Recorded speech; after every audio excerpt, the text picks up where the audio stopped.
Right mga kamukil, magandang gabi. So tagong project tayo mga kamukil, update tayo dito. Okay, yung trabaho ko dito mga kamukil, kanina doon tayo sa Davao. Tumulong tayo sa pag-alay ng mga forma sa poste. Pagkakalating araw mga kamukil, dito ako sa Tagum, no. Ginawa ko tong exterior design dito sa pinakasala, no, at TV console. Yan. So kanina mga kamukil, pagdating ko, ito kaagad yung trabaho ko mga kamukil, no. Ito yung magiging TV console nila ma'am. Dito, rotation to mga kamukil. Kaya kung napapansin nyo, nag-frame ako ng hardiplex at saka metal stud sa likod. Tapos sinaydingan ko muna mga kamukil. Ito po yung tinatawag na built-in TV console mga kamukil. Alam ko sa makakakita sa video, ito wala na akong stick wheel ginagamit dito.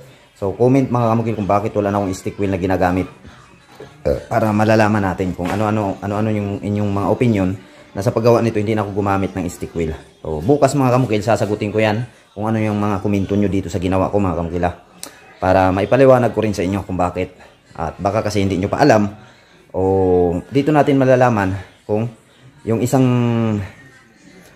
designer na mga foreman is sanay ba sa mano-mano, sanay ba sa mano-mano na trabaho. Mano-mano, napakatagal, napakabusisi, napakaproseso, pero quality yan mga kamukil. Yun yung isa sa iaano ko sa inyo. Pagkatapos ito, napaka-quality nito. Yung tibay nito, 100% mga kamukil, yung tibay talaga nito na gagawin ko dito. Comment mga kamukil para malalaman natin kung ano yung inyong mga komento. So ito pa lang yung forma niya. Hindi pa to tapos mga kamukil. Meron pa tayong design dyan. At saka yan, yung design natin na ginawa dito. So ito mga kamukil, double purpose kung tingnan to. Tingnan mo, para siyang minibar na may TV dyan sa gitna. Rotation yung TV dito mga kamukila. Ganyan. Ikot yung TV dito. Kapag nandun sila ma'am sa kainan nila, pwede nilang ikot dun. While habang nagkakain, nanonood din ng TV. O pwedeng gawin yun, no? Pag nasa sala na naman sila, o pwede naman iharap yung TV dito. Balik sa forma. Yan. Paharap dun. O ganyan yung schedule dyan mga kamukila sa TV console na yan. O bukas may idadagdag pa kong design dyan. Nagkulang tayo sa layod. Napapansin nyo mga kamukil, ito unang-unang paglagari, may komento na nito. Alam ko yung anong unang comment nito, no? So basta hintayin na lang natin yung mga comment nyo. Okay. So while sa mga kamukil, ating ceiling tapos na yung paggawa natin ng cove light design. Yan, no? Palibot. Yan. Cove light design yan, palibot. Pati rin ang ating transformer design mga kamukil. Tinatawag ko tong transformer design. Ayan, no? Ito lang yung ating disenyo dito. Bali yung malalagay sa pinaka-center, ilaw lang mga kamukil. Maganda sana kung ano yung square na tinira ko dyan, mabuo siya ng ilaw. Yun yung pinakamaganda. And then kung gusto pang i-improve mga kamukil, pwede naman tayong maglagay ng mga ilaw dyan. May mga ilaw ng mga pin light, spotlight na with color siya. So, pwede natin dagdagan ng mga ilaw para mas lalo pang gumanda, no? Kung sakto kayo sa budget. Pero ito mga kamukil, napapansin nyo, isa lang yung abang na nilagay namin. Although pwede pa siyang habulan mga kamukil, no?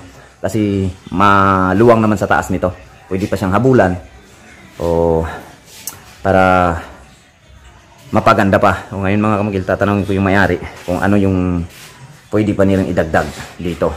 Kasi ipapainal na namin itong mga kamukil.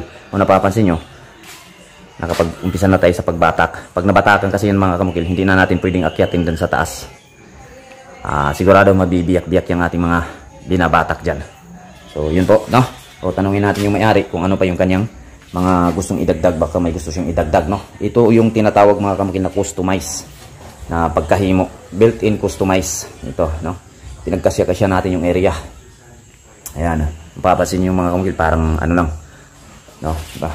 Bukas mga kamukil matatapos na yan.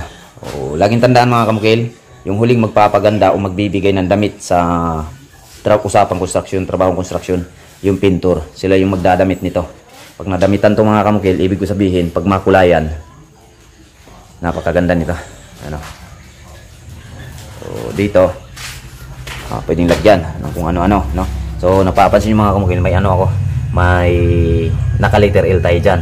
So, kung ano yung ginagawa ko dito, so, diskarte ko, yan din yung ginagawa ko dun. So, ibig sabihin, may box na naman papunta dito. Hanggang dyan. Kung magkano yung distansya nito, yung opening nito, ayan o. Yan. Ganun rin magiging opening dito. putol siya. So dito pwede ring lagyan natin ng shields papunta doon. Depende niya sa may-ari, o pwede ring lagyan lang ng bulaklak, no? Yung inside flower lang ng mga disenyo ng mga bulaklak pang nasa loob ng bahay na talaga. Mabubuhay siya sa loob ng bahay. O diyan siya ilagay. Tapos dito yung isa sa baba. O pwedeng ganun. No? So ito, tanungin natin yung may-ari. Palalagyan niya ba niyang light dito? Kasi dito sa likod mga kamil, hindi ko pa ito pinipix. Ayan. Yan yung pagkadiskarte ko dito sa likod. Ano? O ano ba yung reason bakit pa hindi ko ito pinapatakpan? O comment naman kayo mga kamagil, no? Comment ano yung reason kung bakit hindi ko pa ito pinapatakpan. Ayan o, tingnan nyo. O, para malalaman natin kung habang nagtatrabaho kayo, naglalaro ba talaga yung utak nyo. Diba? Yun kasi yan mga kamagil eh. Kapag nagtatrabaho ka dyan, yung utak mo nandun na naman sa ibang gawain. Ganun yun, no? So, sa pag-comment nyo pa lang, nalalaman ko kung nagtatrabaho kayo, naglalaro din ba yung utak nyo sa ibang isusunod nyo gawin. So, comment mga kamukil.